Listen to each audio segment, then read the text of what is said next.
माणूस जन्माला येतो आणि मरतो असा सहज समज आहे की माणूस जन्माला येतानाही एकटाच आला आणि जातानाही एकटाच जातो.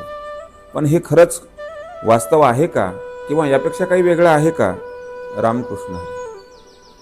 माणूस जन्माला येतो आणि माणूस मरतो, कारण जन्म आणि मरण ह्या अटळ असणाऱ्या गोष्टी आहेत. पण सहजगत्या आपण बोलून जातो की माणूस जन्माला येतानाही एकटाच आला आणि मेल्यानंतरही एकटा जातो.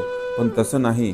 माणूस जन्माला येत असताना दोघांच्या कारणानं जन्माला येतो, दोघांमुळे जन्माला येतो, दोघांपासून जन्माला येतो.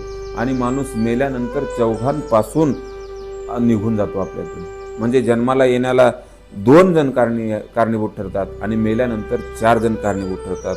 म्हणून माणूस जन्माला येताना एकटा येत नसतो आणि जाताना सुद्धा एकटा जात नसतो. जन्माला आणण्यासाठी 2 लागतात आणि मेल्यानंतर 4 लागतात. रामकृष्ण.